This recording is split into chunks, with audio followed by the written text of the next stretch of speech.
Kia ora koutou. Welcome to EECA's Emerging Heavy Vehicle Technology webinar. My name is Karen Orr and I'm from the EECA team here, and I'm joined with a panel of experts, so quite excited to have the team with me today. If we move to the next slide, please, Mason. So just very quickly, some housekeeping. You may notice that we've disabled your camera and mic. That's basically in the interest of timing, but please feel free to pop any questions you have in the Q&A button at the bottom. So you'll see that along the bottom panel next to share, and you can pop questions in there. We'll either endeavour to answer them at the end if there's time, or we'll either answer in the chat or live. Or if there's not time, we'll certainly come back following the presentation. So we really do value your feedback, and it's probably the best way of managing it. And just so you know, this presentation is being recorded because we know we've got a few people unable to join us today, so we're recording it for a little bit of prosperity. If you move to the next slide, please. So I'm not just the only talking head today. I'm going to just talk very briefly about who EECA are and introduce our heavy freight sector pathway. I'll then hand over to Liz Yeaman. Liz is the Managing Director of Retina, and Retina specialise in electric vehicles and technology in the transport sector. So Liz has been doing some pretty exciting investigative work into emerging technology, and she's going to talk particularly on the heavy vehicle space. So I think you'll find that quite enlightening. We'll then move to my colleague, Andrew. Andrew is going to talk about EECA's Heavy Vehicle Low Emissions Fund, which is a really exciting fund that we hope you'll be interested in hearing more about. And then Andrew will hand through to the team at NZ Post. We're super excited to have the team joining us. So we've got Joe and Connor from the sustainability team, and Rowan, who's the National Road Operations Manager. So be great to hear about their fleet transition story and sustainability program more broadly. So quite excited to be sharing that with you today. So if we move to the next slide, I'll just briefly explain a little bit about EECA for those who are not familiar with EECA. So EECA basically stands for the Energy Efficiency and Conservation Authority. Our mission is to mobilise New Zealanders in clean and clever energy use. And we do this because we'd like to see energy users saving money, really understanding their energy use, and both reducing what the energy is that they're using on a daily basis, and also their emissions in doing so. And we want to do that because we would like to see improvements in productivity and also resilience. There's three key areas that we focus on. So as the name suggests, we put energy efficiency first. The key savings really are on reduction on the energy you use, so you're just using what you need to. The second area we're focusing on is empowering energy users. So helping energy users to really understand and manage their energy. And from doing that, they're empowered to make smart choices. And the third area, particularly relevant at the moment, is accelerating renewable energy so that feasible forms of low emissions energy is available where and when you need it, when you're ready to make that switch. There's three main levers we use to get there. So that's regulation, so products, processes and systems; information, so sharing like we are today and motivating you to make some smart choices; and we have a targeted investment and support program. So really looking at how we can show use cases of energy efficient technology and also low emissions transition opportunities. So if we move to the next slide, I'd like to introduce our heavy vehicle sector pathway. Now, this is a pathway that we've developed with industry. So we've partnered with the industry sector bodies, Transporting New Zealand, National Road Carriers, and the NZ Trucking Association to co-design this. And really it's aimed to make or simplify the process to understand both how you manage your energy use and how you can look at reducing both your energy and emissions within your operations. It's quite an easy one to find. So if you search on the EECA website, so eeca.gov.nz, and you put heavy freight into the search bar, you should be able to pull up this pathway. And I'll just very briefly talk through what you'll find under that. So it basically acts as an information hub. If we can jump to the next slide, please, Mason. So it's a three-step guide. We don't aim to overcomplicate things too much, but really It's designed to help to know where to start and how to start. So if you're relatively new on your journey or you're moving along, you'll find some resources there that should help you within that process. And we always start with the measurement space. So we want people to understand their energy intensity. So how you're using energy within your operations. And from there you can start to progress and track changes. So it's a really helpful place to start. Once you've had a look at that and you've got an understanding around your energy usage, it's really helpful to look at where you can make some savings. So we've got a stop and think type approach with a checklist, really designed around pretty much no and low cost opportunities that you can take within your business. And those around looking at areas in fuel efficiency, route optimization, driver behavior, and maintenance. So those small incremental changes can add up and put some savings onto your bottom line. And then when you're ready, we move into fuel switching. So looking at opportunities to move away from diesel and what the future might hold for your business. So that's a really good opportunity for me to now hand over to Liz, who's going to talk through what those emerging technologies might look like. Thank you, Liz. Thank you very much, Karen. Yes, delighted to be able to speak to you today. Next slide, please. This report comes, what I'm going to talk to is based on a report that I did for EECA. But first of all, I'm going to start out just with a little bit of wider context to help understand the direction of travel for electrification. So how is it going worldwide? Then looking at what's coming next in charging technology from my report, what's coming next for electric freight vehicles, and what else is electrifying. Next slide, please. So if we have a look at how internal combustion engine, that's petrol and diesel car sales are going worldwide, basically they've been decreasing since about 2017, 2018, so pre-COVID. And they haven't recovered at all to the levels that they were. So there were around 85 million petrol and diesel cars sold every year across the world.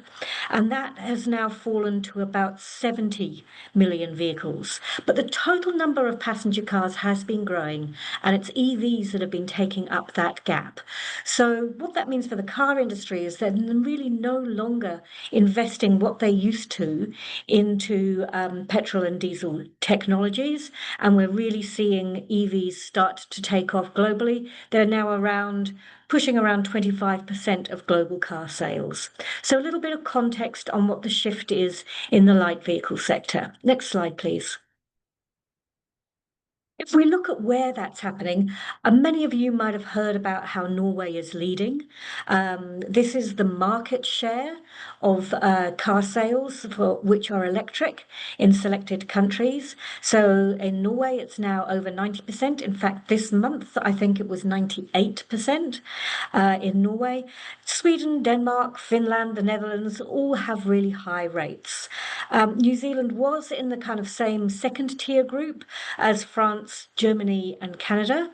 But since the repeal of the clean car discount, and also I think more critically the introduction of road user charges, that has fallen back. You can see Iceland has already had a big fallback in its numbers of EV sold as market share.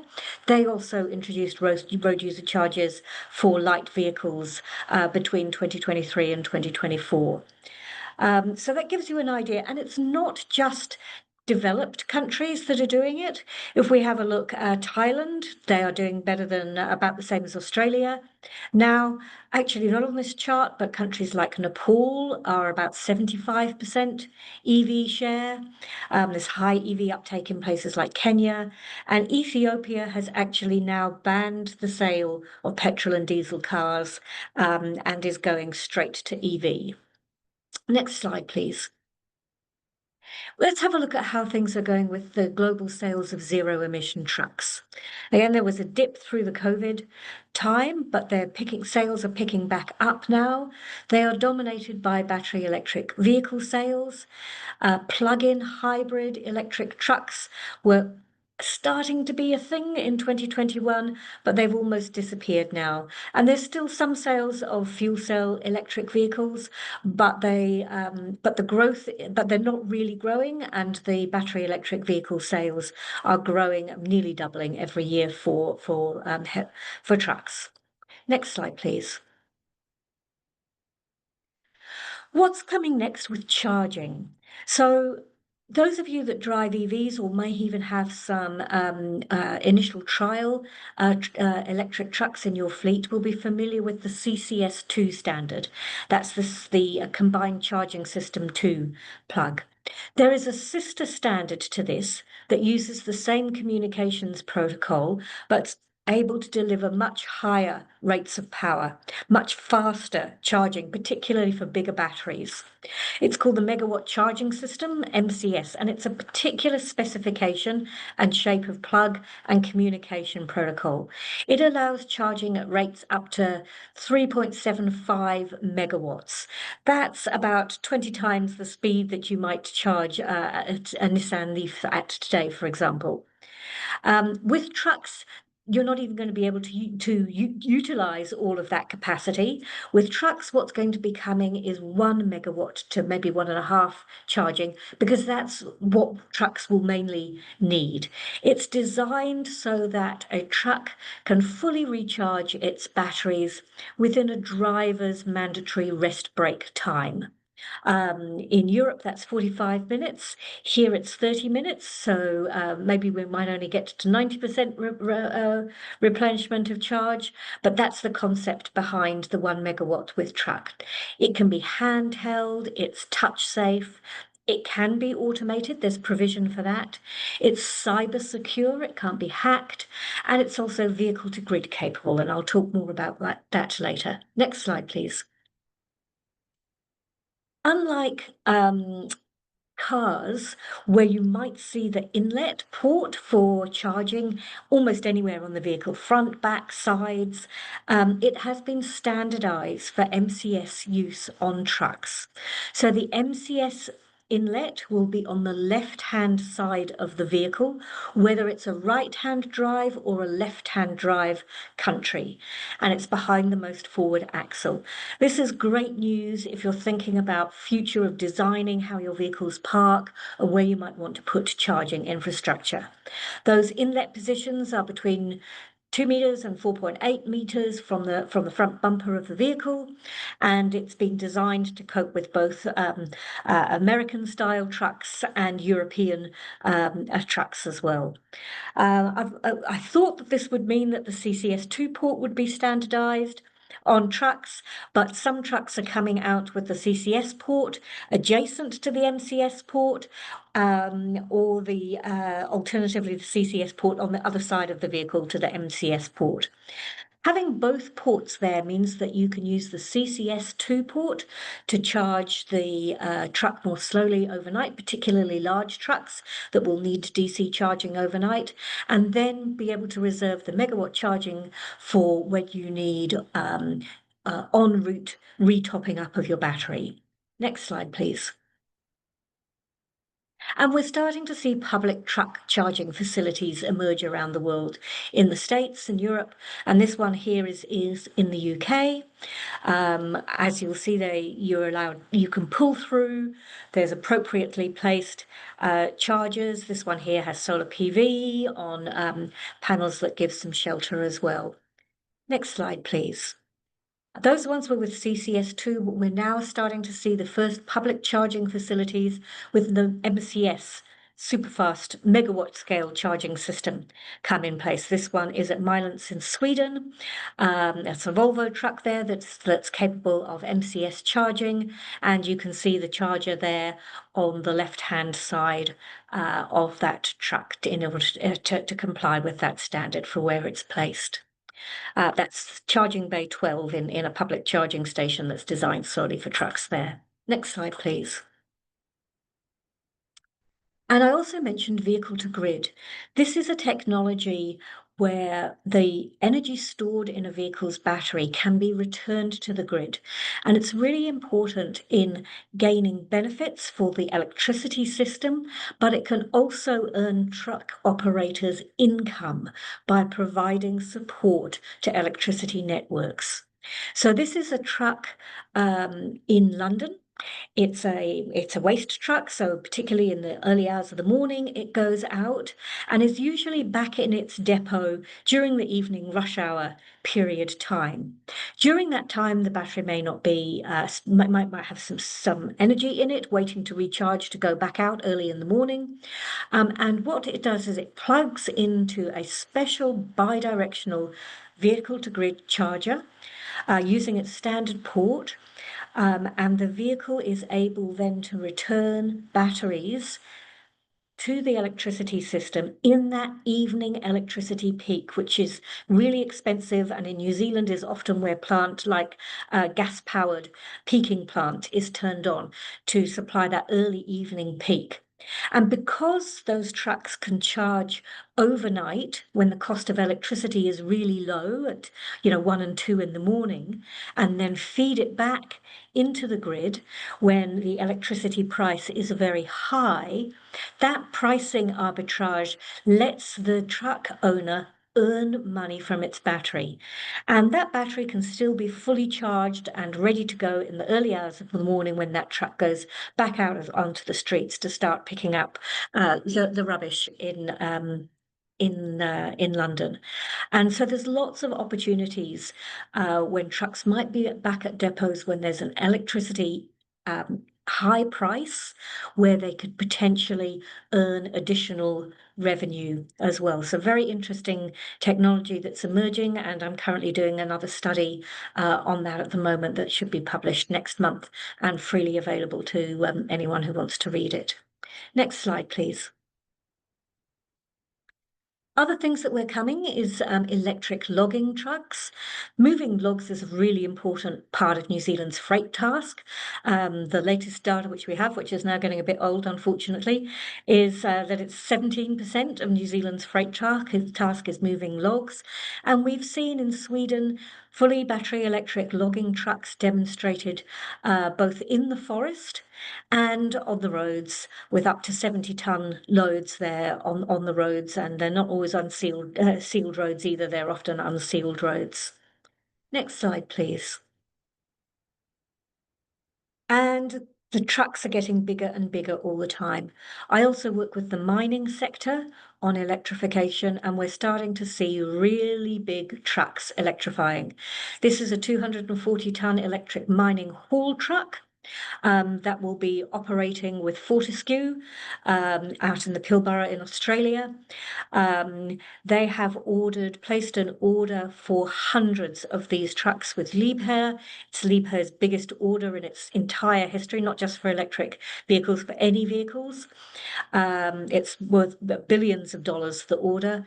The trucks are being produced with ruggedized MCS charging. That's a variation which allows for very high operating temperatures and the very dusty, dirty environments that these trucks come in to keep the dust and dirt out of the system and make sure that they can still operate in very high temperatures.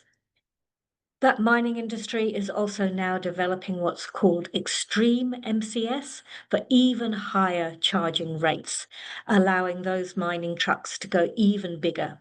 At the moment, that 24-ton mining truck is charged with 2 MCS chargers simultaneously.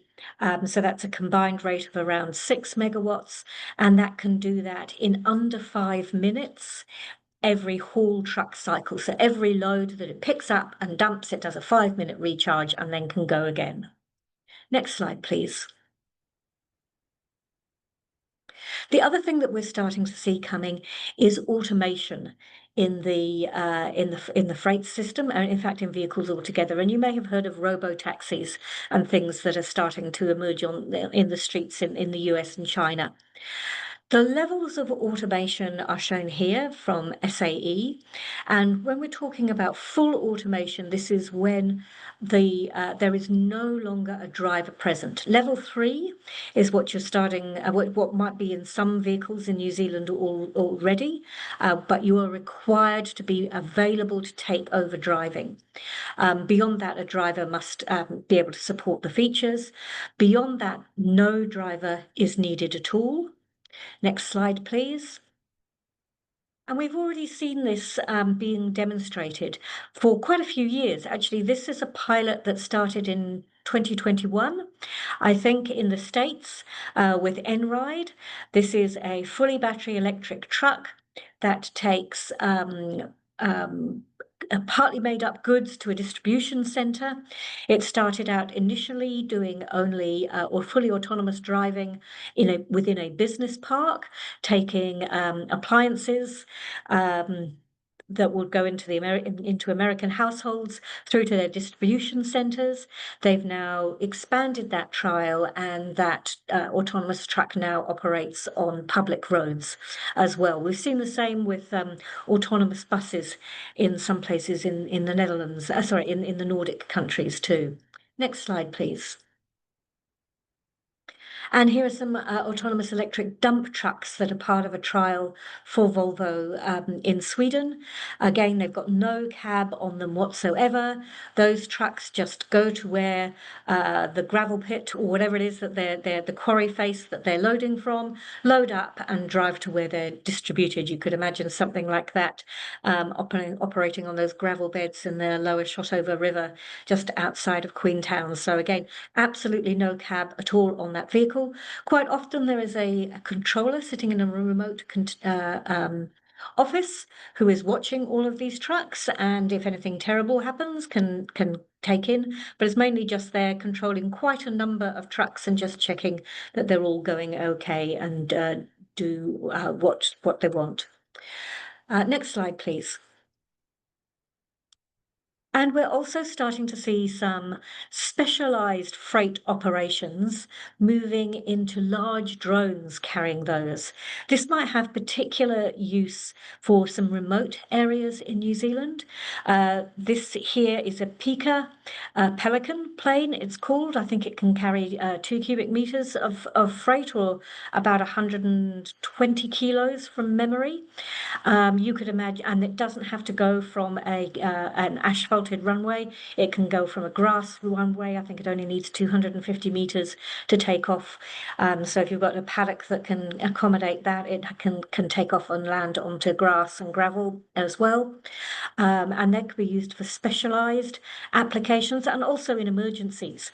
Say, for example, a road was out and you needed to get critical medications or other equipment through to somewhere.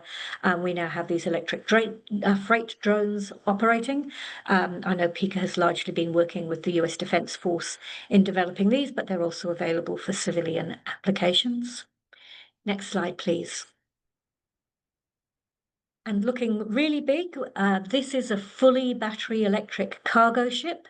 There are 2 of them operated by COSCO, the Greenwater 1 and the Greenwater 2, able to carry 700 container units. At the back of the vessel there, you'll see some red racks. In those are the containerized batteries that operate that coastal ship. There's 50,000 kilowatt hours of batteries in there. And as the coastal ship calls into each port, those batteries in the back, which in a standardized container, are simply swapped out using the same container lifting stuff that will move the freight as well. And then a new set of batteries go in, and the ship is immediately ready to go again. And the batteries sit on the wharf being charged and probably provided grid services while they're waiting as well. So that's a little bit of a look. Next slide, please. It's my final one. Just a summary. That's a little bit of a look at what's happening. We are obviously clearly starting to see freight being electrified in New Zealand, but there's a long journey ahead with lots and lots of different types of trucks, increasingly fast charging and increasingly wider use of electrification right through the whole freight value chain. Thank you. And now I'll hand over to Andrew. Thank you, Liz. Kia ora koutou. I'm Andrew Grieve. I'm a senior advisor here at EECA, mainly focused on heavy freight, but more broadly, just all things transport. I'll rip through my presentation because I think the NZ Post is going to be quite interesting, but I'm here to talk to you about the LEHVF. Next slide, please, Mason. So the Low Emission Heavy Vehicle Fund, it's a fund that was created trying to increase the number of zero and low emissions heavy vehicles on New Zealand roads. It's grant funding. It's up to 25% of the purchase price, so that is a grant. It's, not to be paid back. The eligible technologies are battery electric, hydrogen fuel cell, dual fuel, and plug-in hybrid vehicles. The vehicles start from 5.9 tonnes for eligibility. You can see one of the summaries of different categories on the right, which shows the light, medium, and heavy. So over 12 tonne for medium, up to 39 tonne GCM, and then over 39 tonne GCM for heavy. The funding caps depend on those vehicle categories, but also the different technologies. And just note it's for on-road vehicles only. Next slide, please. We made some updates at the start of the year based on some early feedback. We tried to get the fund out to market as quickly as possible to avoid any, freezing effect on the sales of these vehicles. So changes we made previously, it was at 18 tonne GVM for that changeover into small and medium. We've brought that down to 12 tonne. So now trucks in the 12 to 18 tonne range can attract a higher level of grant funding. We have an allowance in there for conversions. If you've got a diesel truck that's under 5 years old, you can convert that to zero emissions or to dual fuel hydrogen or plug-in hybrid. And previously that was 2 years. We've opened that up to 5 years after some feedback. And we've also increased the caps for those conversions. So there's a higher amount available for zero emissions conversions and dual fuel conversions. Next slide, please. How to apply, there's a screenshot of the website there. Easiest to find that by searching on Google rather than me putting a link on the screen that you can't click. We've got a list of the approved vehicles there on the site, which is effectively, should be any electric on-road vehicle you buy in New Zealand at this stage within the categories. The first step would be have a look at that. Then if you see a vehicle you like, talk to your vehicle supplier or the vehicle supplier you use anyway. They will do a lot of the work for you. They'll submit an application. We will review that. We'll have a few questions to ask you, mainly just about how you intend to use the vehicle, which we use for reporting our emission savings at the end of the day. And then we'll approve it and you can enjoy your truck. Yeah, it is a very simple process, nice and easy to use. And we really encourage you to take it up because it would be great to get some more vehicles on the roads. Yeah, I was just going to answer a question I saw in the chat about the cost of recharging an electric truck versus refueling a diesel truck.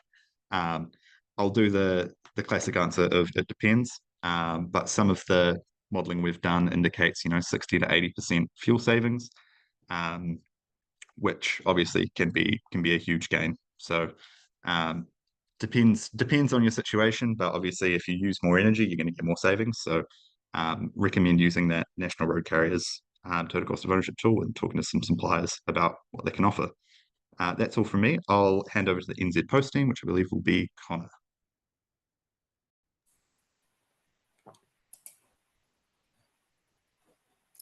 Thank you, Andrew. If you could pop to the next slide, please. My name's Connor Keane. I'm Sustainability Program Manager here. I will be presenting alongside my colleague Joe Morrison and Rowan Booker. I'll give a quick overview just of New Zealand Post from a sustainability perspective, and my two colleagues will get into the nuts and bolts of it from a heavy freight and a light commercial vehicle perspective. Next slide, please. So just to give you an overview of our emissions footprint, so this includes New Zealand Post and our subsidiaries, Flyaway. As you can see, I've divided it really into two sections. The first is own fleet, last mile delivery and heavy freight. Combined, these make up around 50% of our emissions. And then the other 50 is by air predominantly. So as you can see, that means that half of our footprint is from ground emissions. At the moment, this is the kind of emissions we consider to be more within our control.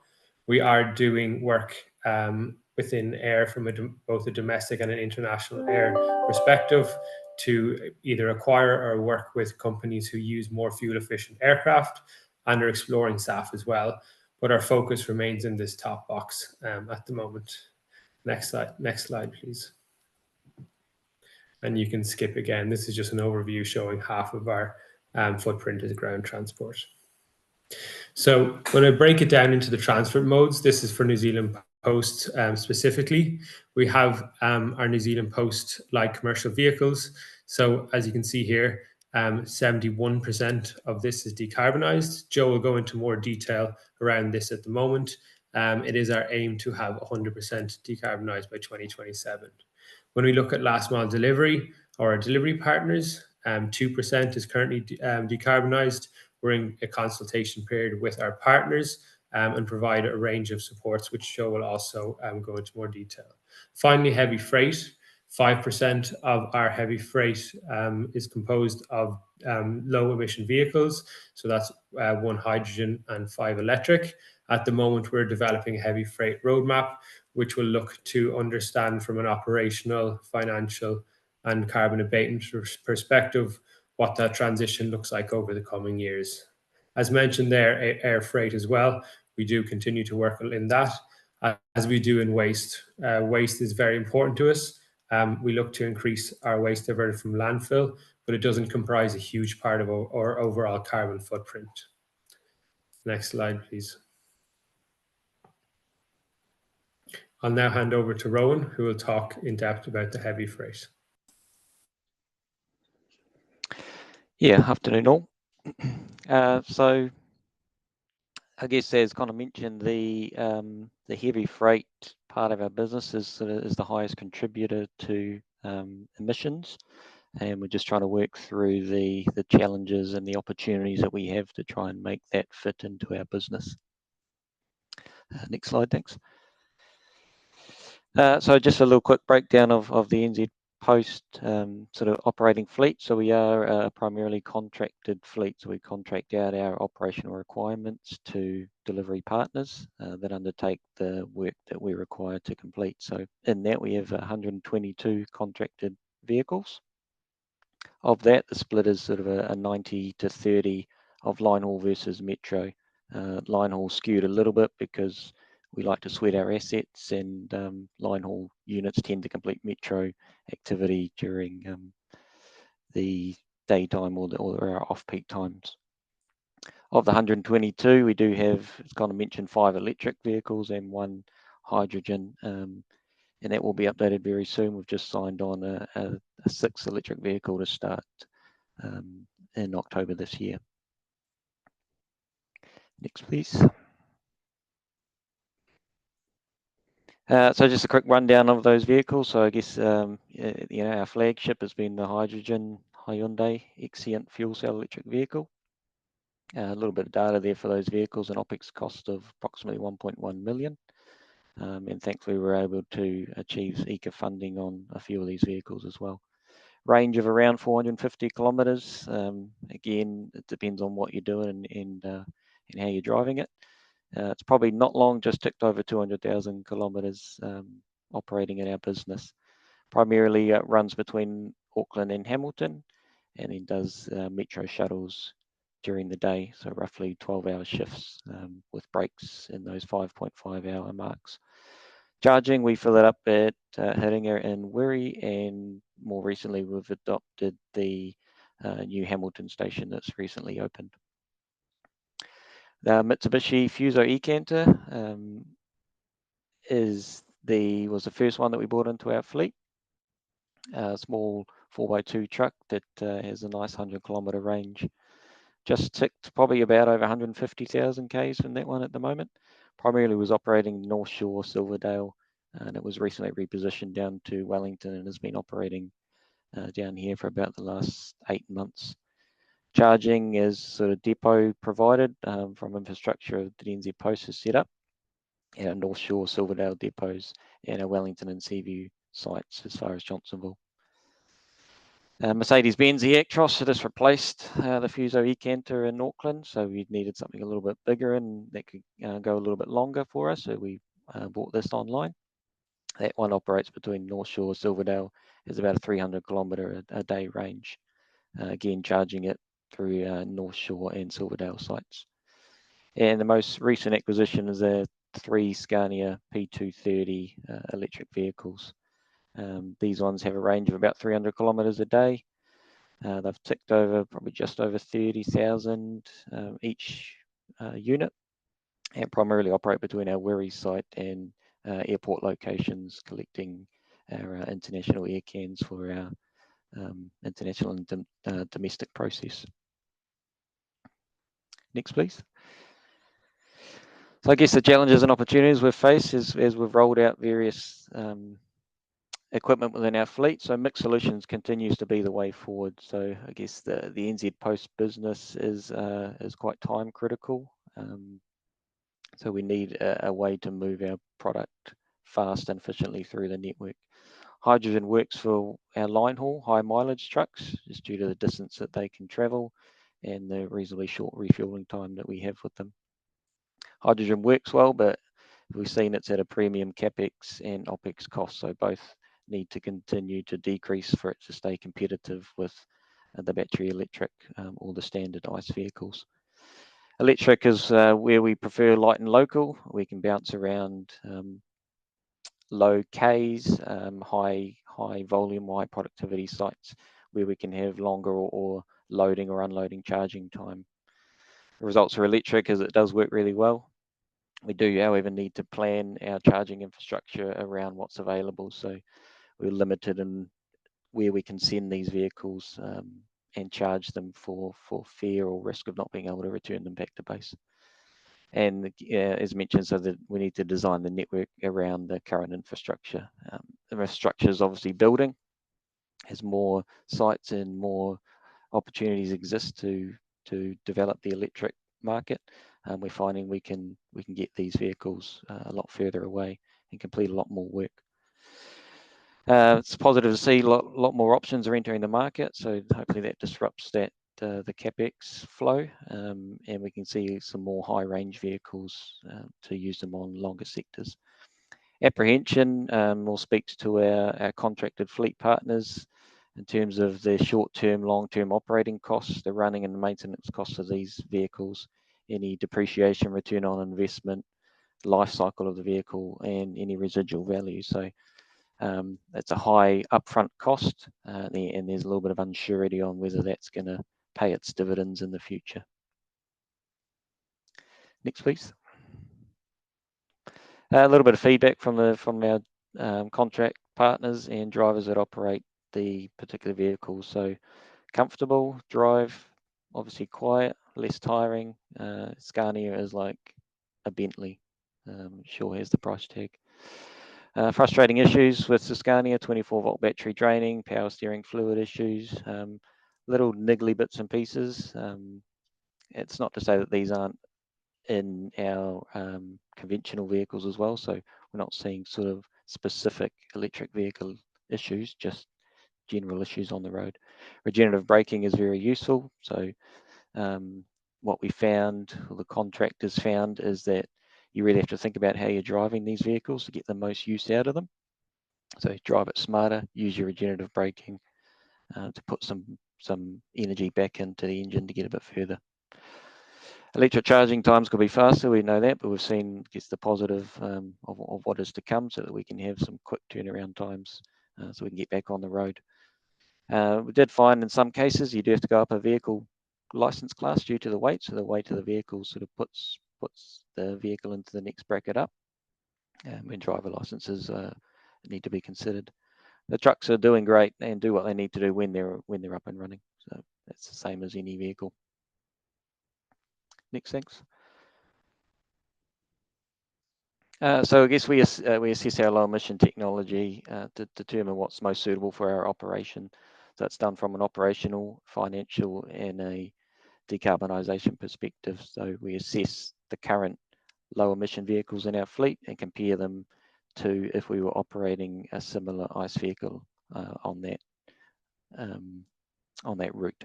So operational factors is what we want, what kind of truck we want, where we want it to go, and what we want it to do. We compare that to the total cost of ownership, which is the lifetime cost of the low emission versus the ICE equivalent. And then the marginal abatement cost is the dollar cost to remove 1 tonne of CO2 from the environment. So we calculate that by the difference of the low emission TCO and the ICE TCO and the emissions that are saved through the low emission technology. So the TCO, I think last time we checked, showed it's around, I think it was about a 7.5 or an 8 year sort of break even point for the operating a electric vehicle to an ICE equivalent.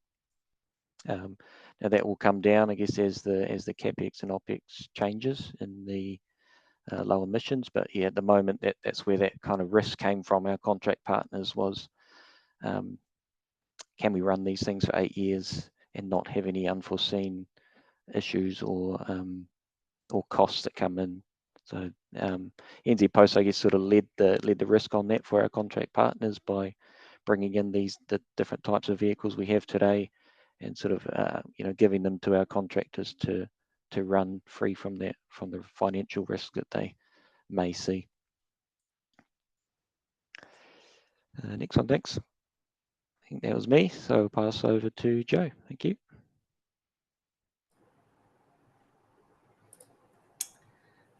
Thanks, Rowan. Kia ora koutou, everyone. I will quickly round off the view of our decarbonisation journey by touching on light commercial vehicles. So next slide. Start with our internal fleet. So when we're talking about our internal fleet, we're talking about our corporate cars, job requirement vehicles, site vans, manual handling equipment, and also the motorbikes and packsters that deliver our mail. So this doesn't include our courier network that are operated by contractors. So we have been working towards transitioning our internal fleet since 2011, when we trialled the little Mitzi MyEV car. And since then, we've tested numerous cars and vans, brought 450 Paxter buggies over from Norway, placed the largest single order of electric cars into New Zealand with the Mercedes-Benz e-Vitos in 2023, and have reached 71% electric for our internal fleet. Next slide. So now we're focusing on forklifts and motorbikes. So 40% of our forklift fleet are already electric, but we took the opportunity to update and review the TCO view of EV forklifts against the LPGs that we have left in the fleet. And as you can see, the results are quite favourable in terms of electric, particularly in the 3.5 tonne category, where there are significant operational savings that can be made. The challenge is in CapEx, particularly in the current soft economic environment, but the payoff is strong in that area. So we're continuing to move and progress forward in that area. As far as motorbikes, I don't know how many people on the call run motorbike fleets here, but I'll just quickly say we completed a 3-month motorbike trial in the last financial year, and that was off the back of the learnings from AusPost's extensive motorbike trial that they ran, and they shared their findings with us.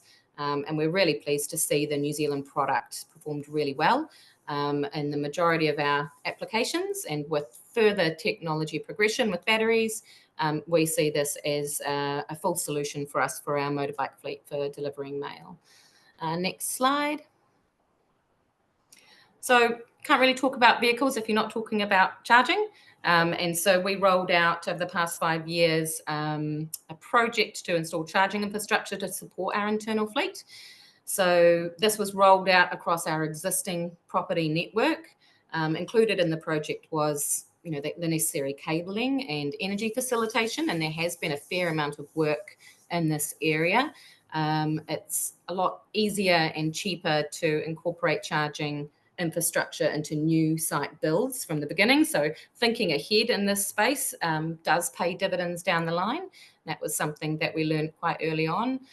95% of our chargers are smart chargers. The remaining will be changed over, and this is really important in the effective management of what is a really critical supporting network for our fleet. And we've got chargers everywhere from 7.5 kilowatt for home chargers to up to the 60 kilowatts that we just started to put in for the trucks that we've started to bring in. So that will continue on the heavy freight side of it with regards to charging infrastructure. We'll continue to support our contractors in heavy freight with that facilitation. Next slide. And so lastly, our last mile courier network. We have a contractor network operating about 2,300 vehicles. And as Connor mentioned, we are currently under consultation with that network for a proposed low emission delivery service by the end of 2032. There are some assumptions underpinning this target, particularly around battery technology progression and the development of the public charging infrastructure. And we will be monitoring that year on year to ensure that these assumptions match our strategic pathway, and we're prepared to change where it makes sense, but we're really keen to set the course for the direction with our contractors and work with them over the next 7 years. The network operates sort of north to south in every environment that New Zealand has to offer. So we do need a variety of low emission solutions, some of which are here now and others we eagerly await over the next 5 years. Currently, 77% of our vehicles operating in the last mile have a viable electric solution today, but noting here that technical feasibility on the vehicle front is only one part of the puzzle, with charging facility and the financial picture needing to also line up for our delivery partners to be motivated to move. So our approach to supporting this transition, it continues to evolve, but currently includes financial incentives for the upfront cost of moving to an EV and also for putting in a home charger. Specialist advice through a third party who can help our delivery partners work through the particular needs of their contracts and what vehicles would be suited for them. Low cost finance, so access to low cost finance. They have the option to take up secondhand electric vans from our own internal fleet. And importantly, a really important part is supporting the education and market insights. It's a new emerging area for a lot of people. So it's bridging that gap between what currently is and what people need to understand about how to best utilize this new technology. And that's me. Thanks. Excellent. Thank you, Jo and team. That was fantastic and perfectly timed because it gives us around about 10 minutes for any questions. Now, I know a few have popped up in the chat, which we've endeavoured to answer as we go, and apologies because I think I may have doubled up on a couple of responses with Liz, but hey, better than no response, eh? I know there was one that just popped up there, which I think is possibly a question, and Jo touched on it a little bit with the last mile courier fleet. It's a question asking around, do you provide some sort of compensation to staff that charge their EV vehicles at home? Just wondered, NZ Post, if you're able to comment on that, please. Yes, we do. There's a few different ways that an organisation can approach how they work out how to compensate it. And we went through a few different iterations, but yes, we do account for the electricity use using the home charger at home. Yeah. That's brilliant. Excellent. Very cool. So if anybody has any questions, feel free to pop them in the Q&A. Also the chat, which I did say was disabled, but hey, I lied. It's truly functioning. So that's all good. Just letting you know, in the Q&A there was a question there which my colleague Andrew kindly asked, just around potential percentage changes, savings, should I say, on the OPEX side, so repair and maintenance costs for operators moving from an ICE vehicle to EV, which is we see around 30 to 35% savings, so certainly worth having a look at. And then also a question around, I guess, the economics of changing particularly mid to heavy vehicles, which is certainly a rapidly emerging space. And now we're seeing with some of these larger vehicles that are coming through with China, it's really starting to look a lot more feasible now for operators to consider. Andrew mentioned the total cost of ownership model. So that was originally developed by Ariake and has basically been made super useful and user-friendly by the team at National Road Carriers. So I did put in the chat a link to where you'd find that on their website. James from National Road Carriers has recorded a great podcast just explaining the background on that model and what they've done to completely pimp it out. So have a wee look at that. The other tool that will be coming up soon and will be launched by Transporting NZ is a self-assessment tool called Green Fleet, and that will help operators to understand some of their efficiency opportunities that they can take up, and also help to share that story with their customers. So we think that will be super useful. I'm just going to have a quick look because I think there's a new message popping up. So one for Ryan for the New Zealand Post team, who says, many thanks for your real world update. Before purchase, do you receive any assurances, warranties from your heavy vehicle, for your heavy EV suppliers on reliability, performance to give confidence on longevity? So if maybe Rowan's able to answer that, or one of the team, that would be fantastic. Yeah, so I guess the ones that we've bought in have been, we've got warranties, and I guess what you get with your ICE vehicles is a service maintenance plan kind of thing. So we use that through the suppliers, so that if there is an issue, it goes back to the supplier, and they sort of fix it for us if it's covered under any serviceable issue. A lot of the vehicles we do have, we've done through partnership of TR Group.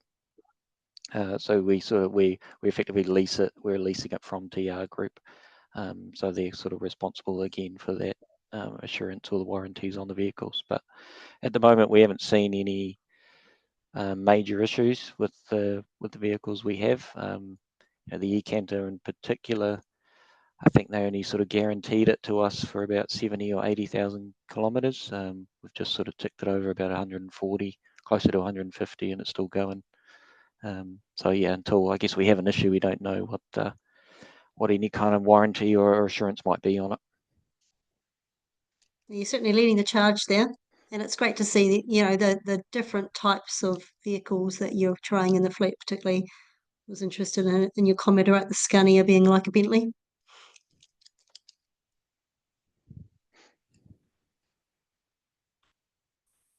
So before we close out, I'll just do a quick last round to see if there's any more questions coming through. Otherwise, we might close off. Just check with any of the panelists to see if you've got anything else that you want to share with attendees before I do that. Thanks, Stephen, for the thank you. That's always nice to hear. So what we're doing is when the webinar closes, you will be prompted to answer a question in your browser. So Zoom has a lovely functionality where we can ask a wee favour of you, which is really just to find out what you would like to hear more about. So really appreciate that when we close this off, you can just take a wee minute to answer that. It's really helpful for our future planning, knowing what people want to hear.